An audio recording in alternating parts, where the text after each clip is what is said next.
How are we feeling about Assassin's Creed Shadows going into 2026? What can we expect? Is it good or bad? I of course already did a main channel video that I would recommend you check out. I will leave a link to it in the pinned comment. And in this video I kind of want to go a bit more in depth on my thoughts, what I hope they add, how we're overall feeling, and of course discuss the big news more in depth. Because after my interview with Simon, this is what got the headlines, and I get why. Assassin's Creed Shadows won't get a second DLC expansion. So of course, quick recap, when the game was announced, we got the Season Pass. It said, yeah, with the Season Pass you get 2 upcoming expansions. Then Shadows got delayed from November to early 2025. And then Ubisoft completely rethought their whole post-launch approach and their additions. So what they already noted is that going forward, just like with Shadows, there won't be a Gold Edition and an Ultimate Edition anymore. So no Season Passes either. And I think one of the reasons why they're doing that is that, for example, with an Avatar and Star Wars Outlaws, those games did not do very well commercially. Avatar is kind of getting a renaissance right now, which is great. The game is good. Star Wars Outlaws, I think, is fine as well. I had way higher hopes, but that's a whole different conversation. I really think the second DLC for Outlaws, maybe only 100,000 people played that. So basically, Ubisoft was committed. They promised a second DLC, so then even when the game under-delivers, they still have to spend resources on it. They still have to go ahead with it. And yeah, I don't think they want to be in that situation. When they did the editions like previously with their PS4 games, basically during that generation, they sold well enough. It was like easy for them to predict, yeah, this is gonna make us money. But now this generation after Valhalla, all their games have kind of underperformed. And then still being locked to a second DLC is not great. For Shadows though, I really thought that even though they cancelled it, that they would still see it through. I really thought they would be, yeah, I mean, it's kind of wild because every post-launch is bigger. Origins to Odyssey. Odyssey was almost a full year. Origins was like 5 months. And then Valhalla was 2 years. And then they talked about, yeah, we can support the games for even longer. When Hexe comes out, Shadows will still get content. And now, I don't know if that will happen. What we do know, though, is that there is going to be a second year. I think it's still exciting.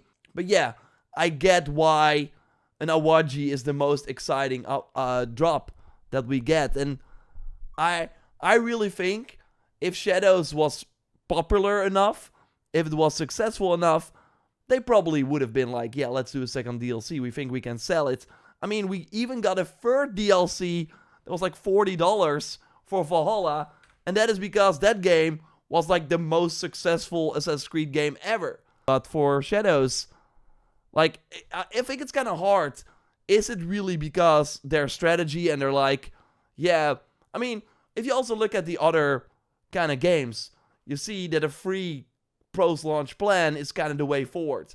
You first had the map packs for a Battlefield and a Call of Duty, and now they're giving everything away for free in favor of a battle pass and a bigger like microtransactions. Maybe they're seeing that for Assassin's Creed as well. They're like, we can put out this DLC that a small fraction will play, and then maybe the people that will not pick it up will also not play the free content, so also not buy the microtransactions. So what if we just make something for everyone that they can enjoy, have a bigger player base, snowball keeps rolling, more people talk about it, etc. But I also think that if Shadows was more successful than it is, they probably would have done a second DLC. Now, I still think that what they're going to do is pretty exciting, and I hope that it's on the level of the Forgotten Saga, which is still my favorite content update they ever did for an Assassin's Creed game. This is like a roguelite mode, 7-8 hours, unique bosses, completely reset of your gear, pretty challenging, and of course you die, you start again. Unique gameplay, really, really fun. So when I asked Simon about this, he was like, So I like a roguelite mode for a single player game is totally, I think, like a cool way of that for them to kind of challenge you, and so I can see them do it. I'm not sure if it will be on the same level. I mean, I would love a Japanese mythology focused Forgotten Saga style mode for Shadows. But yeah, they were kind of weird about the whole mythology thing and how they're basically kind of scared of having the whole Japan situation again where they have their interpretation of a god or whatever, and then people get angry because it's not the right god, or so they seem to be kind of, they don't want to touch certain subjects, which is, yeah, kind of sad, but we will see what happens. Yeah, basically year 2 we will still get updates. I think every 3 months we get a sizable update. Simon said it will be comparable to the November update. That update we got the puzzlement and the Attack on Titan. So new Izu items, the new abilities with the puzzlement, the Attack on Titan mission and stuff. It was a pretty big update. It will be the same size, but plus. So even bigger than that. And then also focused on replayable content.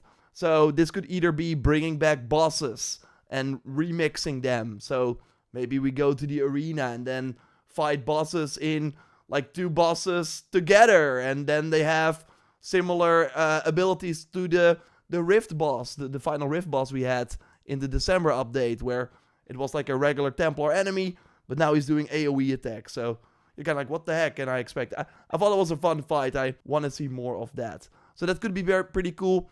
They are also looking into expanding the corrupted castles. So hopefully, fingers crossed, we get unique rewards. What I would love to see for the corrupted castles is, I like the feature more and more, because for the anomalies, it's a lot of fun to do them.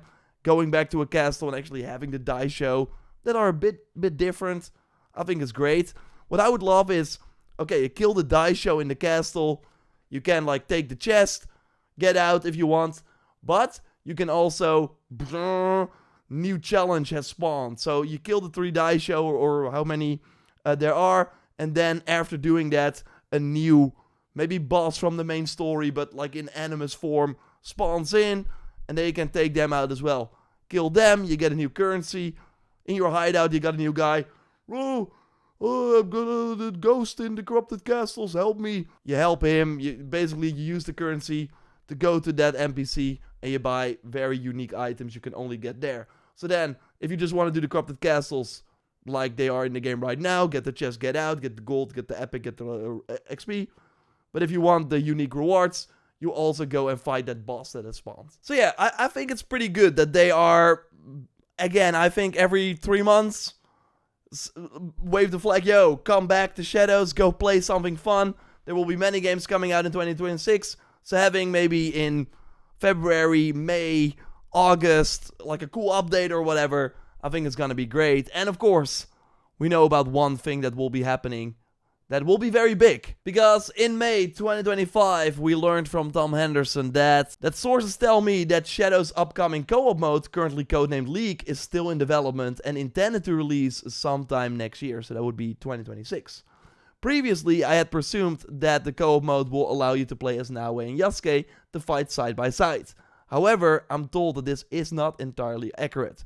One source says that while they are obviously central characters, there's a deeper narrative tied into the co-op that will expand the experience beyond just the 2 of them. So as you might know, I was always kind of like, I don't think it will be Yasuke and Naoe. Like, imagine one person playing Naoe wanted to sneak around and the other person is Yasuke, hey guys, I'm here, and then you completely ruin the stealth run for Naoe. I hope that it's not like the allies. I hope they are new characters, because I'm not really fond of the allies, but maybe they make them more interesting through this mode. What I hope is that there are 5 new characters, and they all have 1 main weapon, 1 ranged weapon, and a way to like do stealth. So if you want, you can do a stealth run. If not, you all have your main weapon. I hope there's at least 1 or 2 new weapons, and then maybe that weapon get also added to the single player game, because I think this is gonna be completely separate from the single player game. I don't think any of your gear upgrades or anything will be usable in co-op. And then you basically do castles together, or camps, or whatever, like basically locations they already have from the main game, but now you run through them with 2 or 4 players. I don't think it will be as big as the Ghost of Tsushima Legends mode. I would love it though. That mode had like a whole campaign for 2 players. Then they had like multiple survival maps, so like wave-based mode. And then they also had a raid, which was kind of wild. Now I think this will be smaller, kind of a test for them to see, okay, what would a co-op mode in the RPG games look like? Because I really think they should do it. Assassin's Creed Jade already has it as well, but it's kind of a separate game made by Tencent. I really think that they're just testing the water with this dropping it, not maybe supporting it, unless it's like super successful. They're like, hey, a new map pack or whatever. But I think it's gonna be pretty cool. I think it will be like a fun time. I'm not expecting much more. So yeah, totally check out that main channel video as well. Link in the pinned comment with everything else that is coming to the game. Seemingly we get like some Black Flag crossover to promote the remake that should be launching in March. So look, I think like I'm not expecting to play Shadows as much as I did in 2025, but I am expecting to have maybe 4, maybe 5 moments in 2026 where I will be happily turning the game on and then spending more than just one night, because that was kind of the thing with the update, right? I did the stream, I did all the content. Obviously, I still played it here and there, but yeah, there was no like incentive. I completed all the new content in maybe an hour. I'm really expecting for the 2026 updates that there will be a reason to come back. That maybe if they bring the bosses back, there will be a weekly challenge with the bosses, or maybe, yeah, you will not be able to defeat them all because they're finally challenging you. Really have to upgrade your gear in order to be successful. I really hope that that's the case. So yes, maybe I'm not really sad that there won't be a second DLC, because now we get free content that everyone can enjoy, and to be honest, I think the story is the weakest part of Shadows. So focusing on the gameplay and replayable stuff is, I think, the way to go. That's what Valhalla did. There was not a lot of story in the post-launch patches they dropped, and I think that was to its benefit. But yeah, we will see if it will be successful for them. They really said, okay, we're trying this for year 2. No, like, traditional DLC. Just dropping some free updates here and there. I'm curious if people will actually come back, because I think that is what really helped with the previous RPGs. That there was kind of there was a reason to kind of like always have one foot in the door with the games, because there was this weekly thing going on or something else, or whoa, there's the Basm sword, there's now a community challenge or something like that. And it does feel like Shadows will just disappear, come back, disappear for 3 months, come back. So I'm curious if people then will still give it a shot. But I will of course be here streaming it, keeping you up to date here on this channel and the main channel. So subscribe and let me know what you hope to see in 2026. If you have any like topic ideas, I have a few more looking into 2026 for Assassin's Creed. So look forward to that. Subscribe if you haven't already, and I will speak to you soon. Goodbye.